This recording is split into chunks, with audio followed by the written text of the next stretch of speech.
जय हिंद साथियों, स्वागत है आपका self study classes Vishwamit Jain YouTube channel में। दोस्तों, हिंदी साहित्य में बहुत बढ़िया फनी ट्रिक लेकर के आया हूं और कुछ ऐसी रचनाएं आपको याद करवाने वाला हूं जो आपके पेपर में पूछी ही जाती हैं, बहुत ही इंपॉर्टेंट है। तो पूरा वीडियो अवश्य देखें। और इसके पहले बहुत सारे funny video, tricky video upload हो चुके हैं, उनको आपको ज़रूर देखना है। दोस्तों, जो भी हमारे नए साथी हैं वो चैनल को सब्सक्राइब कर लेना, वीडियो को लाइक और शेयर करना है। सिर्फ आपको पूरा वीडियो देखना है, कुछ भी याद नहीं करना। जितना भी मैं पढ़ाऊंगा पूरा आपको याद हो जाएगा। ठीक है, तो स्टार्ट करते हैं दोस्तों आज का ये वीडियो। आज के वीडियो में सबसे पहले हम आपसे टेस्ट लेंगे और उसके बाद आपको ट्रिक से याद भी करवाएंगे। ठीक है, तो डबल डबल चीज़ें आपको हो रही हैं, टेस्ट भी हो रहा है, ट्रिक भी मिल रही है दोस्तों, और स्पेशल वीडियो होने वाला है, स्पेशल सेशन होने वाला है। चलिए, फर्स्ट प्रश्न अपना हिंदी की प्रथम आत्मकथा है। दोस्तों, कई बार क्वेश्चन पूछा जा चुका है अभी तक, और आपको बताना है कि हिंदी की प्रथम आत्मकथा कौन सी है। अच्छा, एक बात बताना दोस्तों, जब व्यक्ति अपनी आत्मकथा लिखता है तो आत्मकथा और प्रथम आत्मकथा तो क्या रह जाती है? अर्ध रह जाती है, अर्ध। आप बोलते हो सर मेरा प्रथम प्रयास था, अधूरा रह गया, लेकिन अगले प्रयास में मैं निकल जाऊंगा। तो प्रथम प्रयास था, आधा रह गया, अधूरा रह गया, यानी कि अर्ध कथानक है बनारसी दास जैन की, है ना। याद रख लेना, हिंदी की प्रथम आत्मकथा है, यानी कि जो आपका उत्तर हो जाएगा वो क्या हो जाएगा? अर्ध कथानक। आ नंबर आपका बिल्कुल सही हो जाएगा। ठीक है, प्रथम आत्मकथा आधी रह गई, अर्ध रह गई, तो अर्ध कथानक। ठीक है, पंक्तिहीन आत्मकथा किसकी है दोस्तों? चार विकल्प हैं आपके सामने, विष्णु प्रभाकर, राजेंद्र यादव, कमलेश्वर और रविंद्र कालिया। दोस्तों, एक चीज बताना कि इस सृष्टि की जो रचना की वो किसने की? विष्णु जी ने। ठीक है, और विष्णु जी ने पक्षियों को पंख दिए, लेकिन इंसानों को पंख नहीं दिए। विष्णु जी ने कहा कि अगर इंसानों को पंख दे दिए होते तो ये तो फिर क्या आसमान में उड़ते हैं ना, इसलिए क्या किया विष्णु जी ने? पंखहीन बना दिया। बोले पंख नहीं देंगे, तो पंखहीन बना दिया किसने? विष्णु जी ने। इसलिए पंखहीन जो आत्मकथा होगी वो किसकी होगी? विष्णु प्रभाकर। विष्णु प्रभाकर, यानी कि जो आपका विकल्प नंबर आ है वो क्या हो जाएगा? बिल्कुल सही हो जाएगा। अब कभी पूछा जाएगा बोले पंखहीन, हाँ कहीं बोले इंसानों को पंखहीन बना दिया विष्णु जी ने, है ना। सृष्टि के रचयिता हैं, तो आ नंबर आपका बिल्कुल सही हो जाएगा। अगला बताना है, बूंद बावड़ी किसकी आत्मकथा है दोस्तों? बूंद बूंद बावड़ी, है ना। जब आप किसी चीज के लिए आपकी लगन होती है, किसी चीज के लिए आपकी धुन होती है, तो आपकी बूंद बूंद बावड़ी हो जाती है। ऐसा ही दोस्तों, किसी का नाम है पद्मा, है ना, और पद्मा के बारे में सच है कि पद्मा सच में बावड़ी है। पद्मा सच में बावड़ी है, तो पद्मा सचदेवा की जो आत्मकथा होगी वो कौन सी होगी? बूंद बावड़ी। कौन सी होगी? बूंद बावड़ी। अब मैं कभी भी आपसे पूछूंगा बूंद बावड़ी आत्मकथा किसकी है, तो आप बोलोगे पद्मा सच में बावड़ी है। क्या बोलोगे?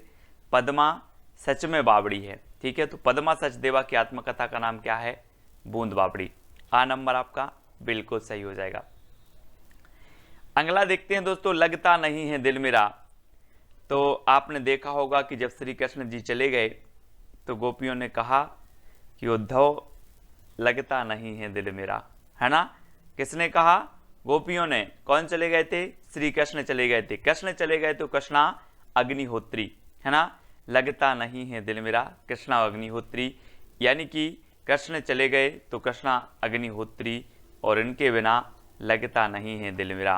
तो लगता नहीं है दिल मेरा कभी भी पूछा जाएगा, बोले लगता नहीं है दिल मेरा आत्मकथा के लेखक कौन है, लेखिका कौन है, तो बता देना कि कृष्ण के बिना लगता नहीं है दिल मेरा, यानी कि कृष्णा अग्निहोत्री। सा नंबर आपका बिल्कुल सही हो जाएगा। ठीक है, अगला है दोस्तों, जो कहा नहीं गया आत्मकथा है, तो ये किसकी है? जो कहा नहीं गया दोस्तों, कुसुम नाम की कोई लड़की है और उसे अपनी कोई मन की बात कहनी है, लेकिन उससे कहा नहीं गया। क्या नहीं कहा गया?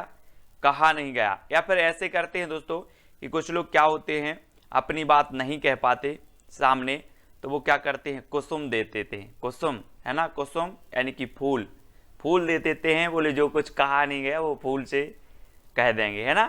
तो जो कहा नहीं गया कुसुम अंचल, जैसा भी आपको याद रखना है। ठीक है, कुसुम अंचल। डी नंबर आपका बिल्कुल सही होगा। जो कहानी गया कुसुम अंचल, वो कुसुम से कह दिया।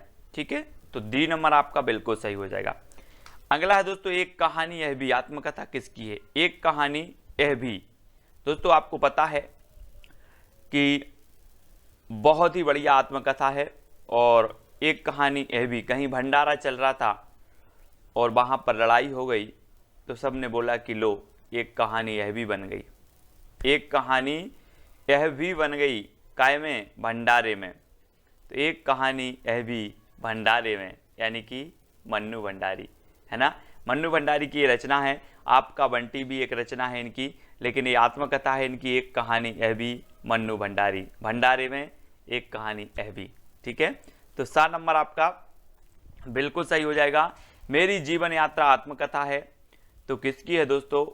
4 विकल्प हैं, विकल्प अनुसार उत्तर बताना है, क्योंकि ये 2 लोगों की आत्मकथा है इसी नाम से, मेरी जीवन यात्रा। एक राहुल सांकृत्यायन जी की है ना, और दूसरी है जानकी देवी बजाज। लेकिन मेरी जीवन यात्रा कौन सी गाड़ी से करना है हमें? बजाज गाड़ी से करना है, बजाज, है ना। ये बजाज की गाड़ी दिख रही है यहाँ पर, बजाज गाड़ी से मेरी जीवन यात्रा शुरू करनी है, बजाज से करनी है, तो जानकी देवी बजाज और मेरी जीवन यात्रा, यानी कि आपका उत्तर क्या होगा? विकल्प नंबर बी। ठीक है, बी नंबर आपका बिल्कुल सही हो जाएगा। अब कभी भी आएगा जानकी देवी बजाज की जो आत्मकथा का नाम है वो क्या है, तो आप बोलोगे कि मैंने बजाज गाड़ी से मेरी जीवन यात्रा प्रारंभ की थी, बजाज से। ठीक है, ऐसे भी याद रखेंगे। दोस्तों तिरस्कृत आत्मकथा किसकी है? तिरस्कृत अपन बोलते हैं, क्या बोलते हैं कभी कभी जब अपन बहुत सारा काम कर लेते हैं यार, अपन बोलते मैं तो त्रस्त हो गया इस काम से, ऐसे बोलते ना। ऐसे ही सूरज आपको रोज प्रकाश दे रहा है, रोज आपको धूप दे रहा है, सूरज भी कभी बोल देगा यार मैं तो त्रस्त हो गया हूँ, धूप दे करके, प्रकाश दे करके क्या हो गया हूँ? त्रस्त हो गया हूँ। कौन बोल रहा है? सूरज बोल रहा है। तो सूरजपाल चौहान, तिरस्कृत ये जो आत्मकथा है वो किसकी होगी? सूरजपाल चौहान की, क्योंकि जो सूरज है वो क्या हो गया है? त्रस्त हो गया है ना, त्रस्त हो गया है। तो इस प्रकार से तिरस्कृत आत्मकथा सूरजपाल चौहान की होगी। आ नंबर आपका बिल्कुल सही होगा। लौटाओ धार संस्मरण है, तो किसका है? लौटाओ धार। दोस्तों आपको पता है, यहाँ चित्र में देखो, ये किसकी धार है? दूध की धार है। अब दूध की धार एक बार निकल जाए तो लौट के आएगी क्या? बोले लौटाओ धार, काई की? दूध की। तो दूधनाथ सिंह, है ना। आ नंबर आपका बिल्कुल सही हो जाएगा, दूधनाथ सिंह। लौटाओ धार दूधनाथ सिंह की रचना है, बहुत ही बढ़िया है ना, संस्मरण है, याद रखेंगे। अगला है दोस्तों, याद हो कि ना याद हो, संस्मरण किसका है? आपने वो फिल्म देखी होगी घातक, सनी देओल की। उसमें बोलता है कि आपको सुनकर बहुत खुशी होगी कि आज से आप मेरी गिरफ्त में काम करोगे। लेकिन याद रखना यहाँ पर हमें क्या है? याद, काशीनाथ, याद हो कि ना याद हो, आज से तुम मेरी गिरफ्त में काम करोगे। याद हो कि ना याद हो, किससे बोले हैं? काशीनाथ, काशीनाथ। इसमें सनी देओल का नाम क्या रहता है? काशीनाथ। और काशीनाथ याद रखना है, याद हो कि ना याद हो, आज से तुम मेरी गिरफ्त में काम करोगे, है ना। तो आपको याद रख लेना, याद हो कि ना याद हो, इसके जो लेखक हैं वो कौन है? काशीनाथ से हैं, यानी कि आपका जो विकल्प नंबर डी है वो बिल्कुल सही हो जाएगा। अगला है दोस्तों, अतीत के गर्त से संस्मरण है, तो किसका है? अब एक चीज बताना दोस्तों कि आप अतीत के गर्त में चले गए हो और अतीत के गर्त से आपको कौन निकालेगा? मैं निकालूंगा क्या? विकल्प देख लो, अतीत के गर्त से आपको जो निकालने वाली हैं वो है भगवती। आप भगवती के चरण में जाओ, भगवती आपको अतीत के गर्त से निकालेंगी, है ना। तो अतीत के गर्त से ये संस्मरण किसका होगा? तो भगवती चरण वर्मा। ठीक है, अतीत के गर्त से कौन निकालेगा? बोले सर भगवती। तो अतीत के गर्त से संस्मरण किसका होगा? भगवती चरण वर्मा का। ठीक है, बी नंबर आपका बिल्कुल सही होगा। पैरों में पंख बांधकर किसका यात्रा वृत्तांत है? तो 4 विकल्प हैं, 2 सेकंड आपको दिए जाते हैं दोस्तों, है ना। पैरों में पंख बांधकर उड़ना है और कहाँ पहुंचना है? वृक्ष के ऊपर। कहाँ पहुंचना है? वृक्ष के ऊपर। पैरों में पंख बांधकर वृक्ष के ऊपर। ठीक है, यानी कि राम वृक्ष वैनीपुरी। ठीक है, पैरों में पंख बांधकर वृक्ष के ऊपर बैठना है, तो राम वृक्ष वैनीपुरी, बी नंबर आपका बिल्कुल सही हो जाएगा। सृजन के सेतु किसका संस्मरण है? सृजन के सेतु बताना है हमें दोस्तों। और आपको पता होगा दोस्तों कि इस सृष्टि का सृजन किया विष्णु जी ने, तो सृजन के सेतु भी कौन होंगे? कौन होंगे? विष्णु प्रभाकर, है ना। याद रख लेना, विष्णु प्रभाकर और पंखहीन इनकी आत्मकथा है। सृजन के सेतु इनका संस्मरण है विष्णु प्रभाकर जी का, ठीक है। तो सृजन के सेतु कौन है? विष्णु, यानी कि विष्णु प्रभाकर, ठीक है। तो सा नंबर आपका बिल्कुल सही होगा। रेखाएं बोल उठी, दोस्तों आप बोलते हैं लकीरों पर विश्वास करते हैं हाथ के लोग, बोले रेखाएं बोल उठी, क्या बोल उठी? सत्य बोल उठी। रेखाएं बोल उठी, सत्य बोल उठी, तो सत्य से आपका क्या बनेगा? देवेंद्र सत्यार्थी। रेखाएं सत्य बोल उठी, तो देवेंद्र सत्यार्थी इनकी रचनाकार होंगे, रेखाएं बोल उठी, ठीक है। आ नंबर आपका बिल्कुल सही हो जाएगा, है ना। रेखाएं सत्य बोल उठी, तो देवेंद्र सत्यार्थी। अगला देखो, दोहरा अभिशाप आत्मकथा के रचनाकार कौन है? दोस्तों 4 विकल्प हैं, 2 सेकंड है, बहुत अच्छी ट्रिक में आपको बता रहा हूं। आपने रामायण देखी होगी दोस्तों, और रामायण में आपने देखा होगा कौशल्या माता को दोहरा अभिशाप मिला। एक तो राम का वनवास, दूसरा दशरथ जी का निधन। दोहरा अभिशाप उनको मिला, किसे मिला? कौशल्या जी को। तो दोहरा अभिशाप किसे मिला? आपसे पूछूंगा कि दोहरा अभिशाप ये आत्मकथा किसकी है, तो आप बोलोगे सर रामायण में दोहरा अभिशाप मिला था कौशल्या जी को, तो कौशल्या वैसंतरी, है ना। दोहरा अभिशाप आत्मकथा है कौशल्या वैसंतरी साहब की। ये तो सिर्फ माध्यम है दोस्तों कि जो हमें ज्ञात चीज है हम उससे इस अज्ञात चीज को याद कर रहे हैं, ठीक है। हमें ज्ञात था रामायण में कौशल्या जी, है ना, इस प्रकार से हमने उनको रिलेट करके ये चीज याद कर ली, ठीक है। तो दोहरा अभिशाप आत्मकथा किसकी है? कौशल्या वैसंतरी, ठीक है। आ नंबर आपका बिल्कुल सही हो जाएगा। घुटन आत्मकथा के रचनाकार कौन है दोस्तों? आपको घुटन कब होती है? हम बोलते ना कि यार मुझे घुटन हो रही है ना। कोई कोई जब रहते हैं, बहुत सारे लोग ऐसे रहते हैं जिनको राम और शंकर उनके इष्ट देवता होते हैं, और राम और शंकर के जब तक वो दर्शन ना करें तब तक उन्हें क्या होती है? घुटन होती है ना। हम और आप सभी लोग ऐसे ही हैं, और जब राम और शंकर के दर्शन ना हो तो क्या होने लगती है? घुटन होने लगती है। तो घुटन आत्मकथा किसकी होगी? रमाशंकर आर्य की। रमाशंकर आर्य, यानी कि आपका विकल्प नंबर बी जो है वो बिल्कुल सही हो जाएगा, ठीक है। घुटन आत्मकथा। अन्या से अनन्या की रचनाकार कौन है दोस्तों? 4 विकल्प हैं दोस्तों। अन्या लिखा है यहां पर, तो समझ लो कि अन्न, आप बोलते ना कि अन्न हमें प्राप्त होता है कहां से? खेतों से।